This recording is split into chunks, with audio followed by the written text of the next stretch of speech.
How New Orleans are you, Coach? Come on, let's go. What we doing, Coach? We doing gumbo or etouffee? That's hard, man. Let me do the gumbo. Okay, all right. Chicken and sausage gumbo. Down home. Are we doing po' boy or are we doing on bun? What we doing, Coach? I like both. I'm a both. Okay. I'm a both. This is a draw. Okay. Can we do parade or second line? What we doing, Coach? Oh, you got a second line. He's a stepper. Coach is a stepper, y'all. Yes, Coach is a stepper.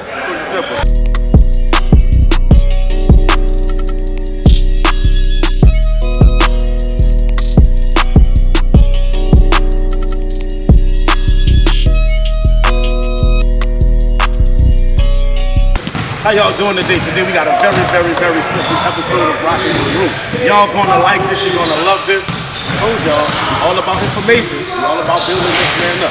So today, we have the head coach. As a matter of fact, hold on. Let me step back a little bit. We talking about champions, right?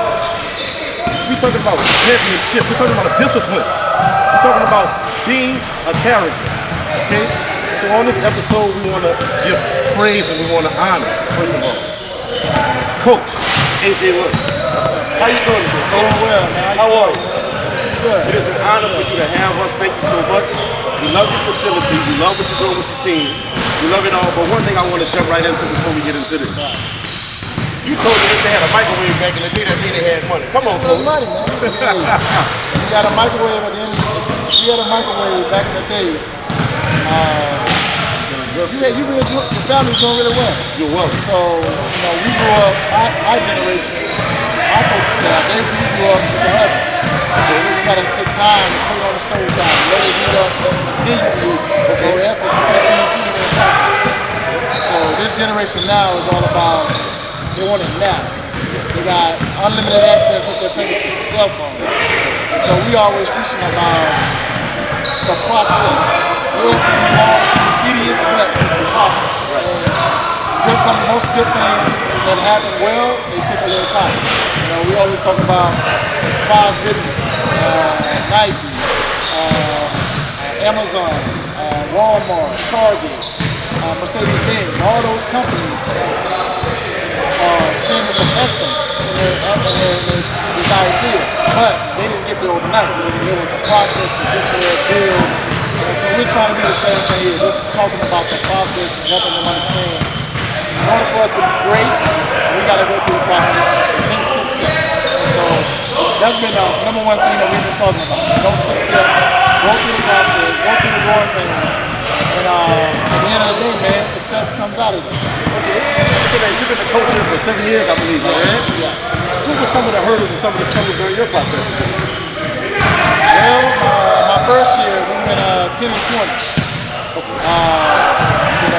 Nothing that I was used to, but again, I understand the process. So the second year, we ended up going 10-20.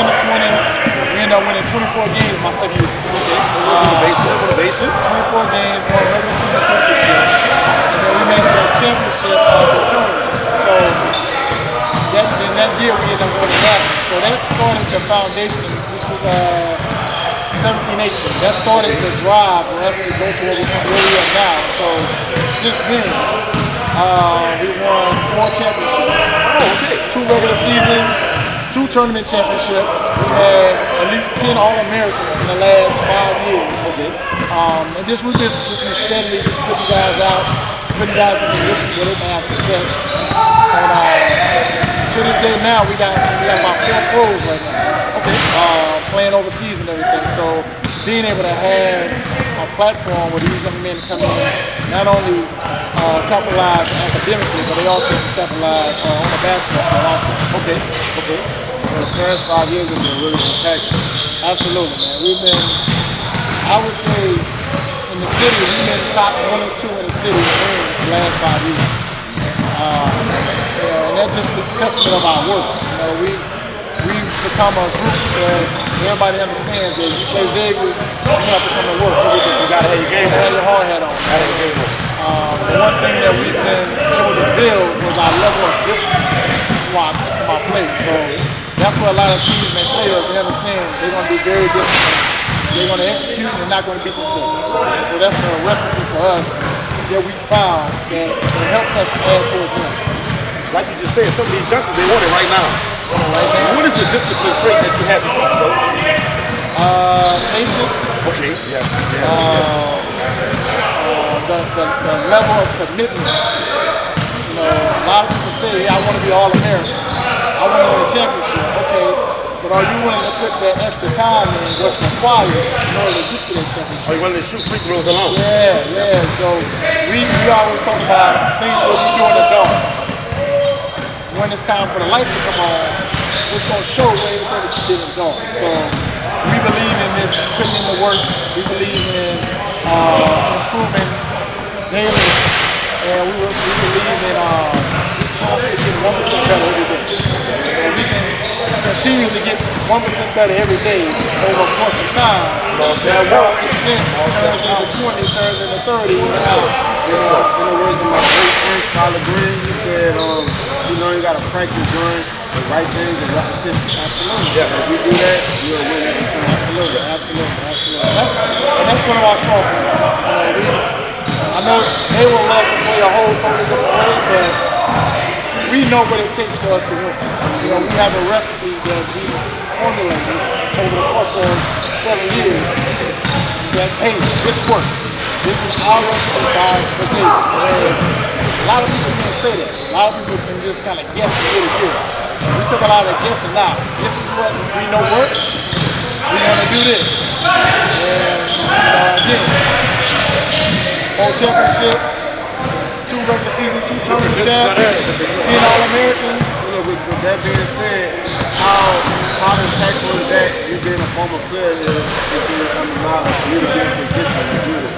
Oh, so he got a sweet spot for him. Oh, okay, coach, there we go. I played here, man, from 04 to 08. Oh, wow. I was a part of going through Katrina. Oh, man. Not having the season. Yeah, not having the season, and then coming back and starting the season all over from scratch. This is new. All this is new. So, I've seen pre-COVID and I've seen post-COVID here at Xavier. Wow. And so being able to say that I was a player here, assistant coach here, and now back as a head coach, man, it's a humbling experience for me. And my number one thing for these guys, just making sure that I put them in a better situation than what I had. Okay. They have better experiences than I had. We had some experiences. We got to play Kevin Durant in Texas when I was here. Okay. We got to play Patrick Beverly in Arkansas when I was here. So now, giving them the opportunity, we just going to play at Notre Dame last week.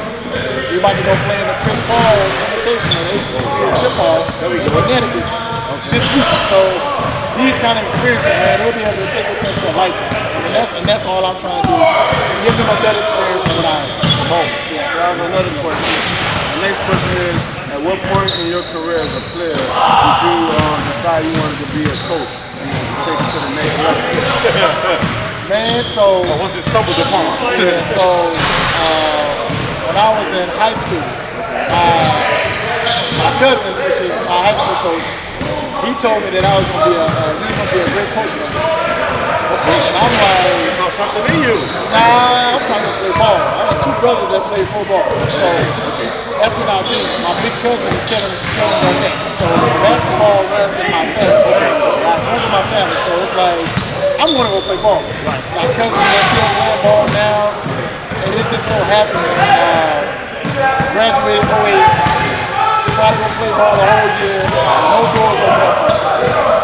A year later, my assistant coach left and back to California, and the opportunity presented itself for me to come back and be assistant coach. And so I battled with it. I was like, man, I knew it was going to happen, but I didn't know it was going to be this soon. And so, but my calling has always been being able to take a player from A, get him to B. That's always been one of my traits. When I played in college, I took my team here, let's go, let's work on this. Don't build. Taking a young kid that's in the community, come on, let's work on this. I've always been like that. So this part of coaching is basically what I've been used to doing my whole life. And so 08 started my journey as an assistant coach here. Did that for 6 years. and then got an opportunity to go get a head coaching job in St. Louis at Harris State University. And that got my first start as a head coach. And from there, 1 year turned that program around. We won 6 games, 3 years in a row prior to me getting it. My first year we won 14 games. And so I took a program from that was used to losing, and you did something with it. Now teams in the league respected us now. So I knew what my vision, I was going to be there at least 3 to 5 years. That was my vision.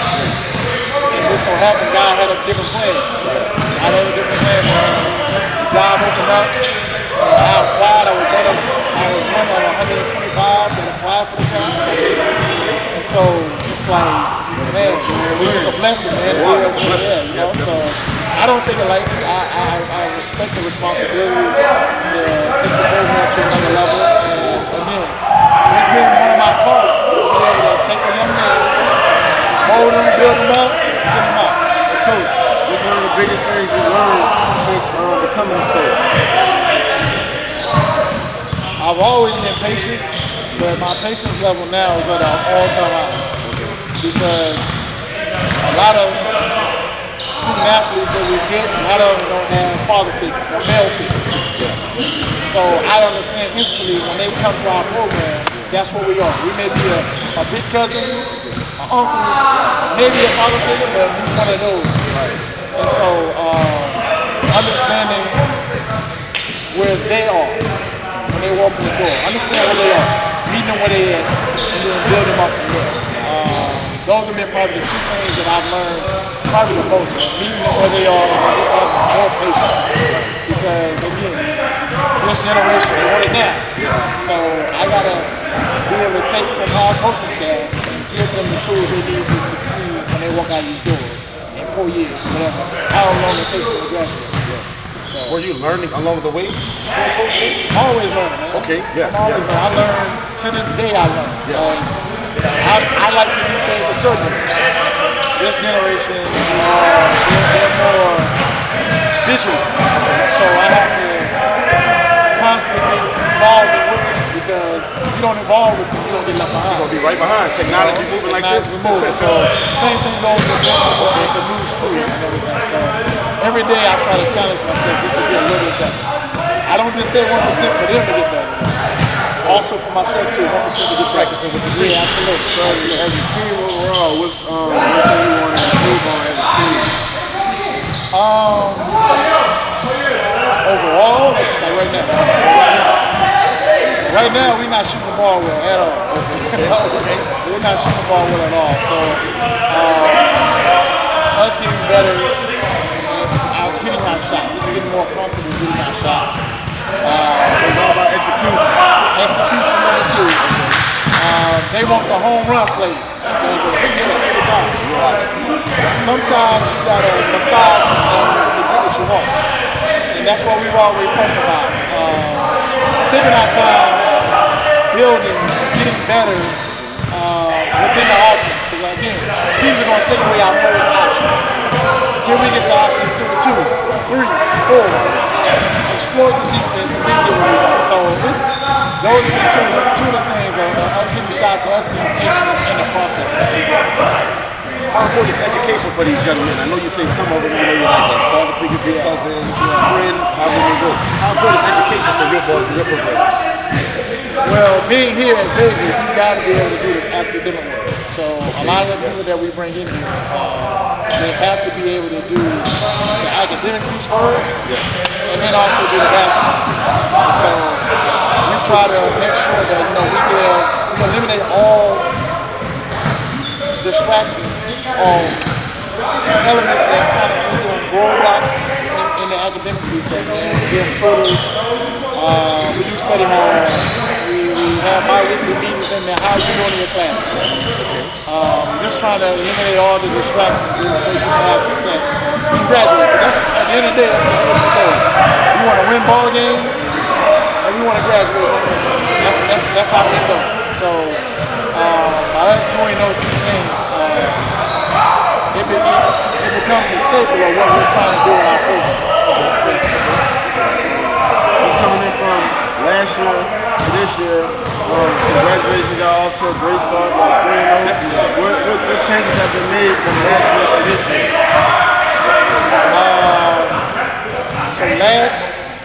This is the first year we haven't had an All-American, Defensive Player of the Year, Freshman of the Year. This is the first year we haven't had any. And so last year we had 2 All-Americans. We had a first-team All-American that came back, and we had an honorable mention All-American. So we had some guys that was able to carry the water, carry the standard of the program. Now this group that we have here, everybody's playing a new role.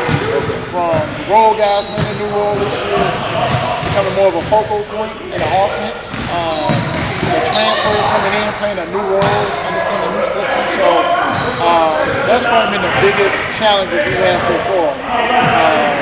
Getting everybody on the same page. Hey, the expectations, the standards. We talk about hitting that nail every single day. All right? Just like you trying to put a nail through some wood, you got to hit the nail every time in order for that nail to go through that wood. So it's the execution, the discipline, the mental toughness, the focus, everything, every time. So every time we swing, we're trying to hit the nail every single time. And so that's been the biggest thing with this group, and getting them to understand it. And once they, again, visual. Once they see it work, now they're like, okay, yeah, I get it now. Hit the nail every time. Okay. Now they know how to do it. Yeah. It's easy, they can do it with their eyes closed. Yeah. But it's a process though, because again, everybody's playing a new role. And so it's just an exciting group. This group here is an exciting group to coach because no headaches. Everybody wants to get better. Everybody's about the team. And so I feel like when you have guys like that around and on your team, man, it just makes everything smoother. You know what I'm saying? It makes winning that much more enjoyable. Everybody know their role, their position. To piggyback off that just a little bit, there is no I in team. So how do you get your guys to understand that? That goes back to the recruiting. Okay. You know, we were very specific with our recruiting. Getting guys that are about the team. High character dudes, low maintenance, about the work, not scared of the work, want to get better, want to win. Those are all big time qualities that we look for in our student athletes when we recruit. So, like right now, everybody on our team, high character dudes. Okay. I can go to sleep at night and not have to worry about they doing something crazy. Nobody's speaking out going to the next team. Of course, they're going to be young men and they're going to go to college. Exactly. I don't have to worry about getting a call at 2 o'clock, 3 o'clock in the morning, coach, when I'm in jail. You know, we were very specific about getting those type of guys. You know what I'm saying? So it's been a blessing because, again, that doesn't happen all the time. We all good. We live, y'all. See, we really live. That doesn't happen all the time. Most teams aren't afforded to have dudes who understand to have low maintenance, high character. Everybody's not fortunate to have that. So this right here, what we have is we're very fortunate to have that. Okay. To graduate from the HBCU and to come back and coach at an HBCU, how does that feel? I know it's very honoring. So I transferred in from a predominantly white institution. Okay. So being able to see it from 2 different spectrums, to see what the HBCU family environment does to a young man, walking, a young woman, a student in general, is constantly just pouring. And the information, the love, the nurturing, the guidance that I received here, man, was second to none. And so, it's like once I got back into the real world, I can be able to lean back on those experiences that I had from the HROC received here at Xavier. So, being able to have that, and then also be able to spread that back to our young men. Yes. That's on the team now, man. It's humbling. It's extremely humbling. Again, it's something that I don't take lightly because this is like a crucial part of their their livelihood right now, 18 and 22. They're vulnerable sponges. And so my job as a head coach is to continuously just pour into them, help them continue to fill in some of those gaps where they're searching. Because again, you're searching for anything. So whatever you're searching for, you can find it. Especially with this generation with their cell phone. So we're trying to get them to understand, hey man, hard work still works. Accountability still works. The determination to get better still works. You know, some of those old qualities that I had success with, that I grew up with, I try to give them those same things, along with what their families giving them, along with what they're getting from the school and what they're getting from their peers. So again, I take that very seriously, helping them continuously grow into the young man that they want to be. And then once they graduate, I see them a year later, 2 years later, man, coach. And I remember, we have a saying that we say all the time in our program, control the controllables.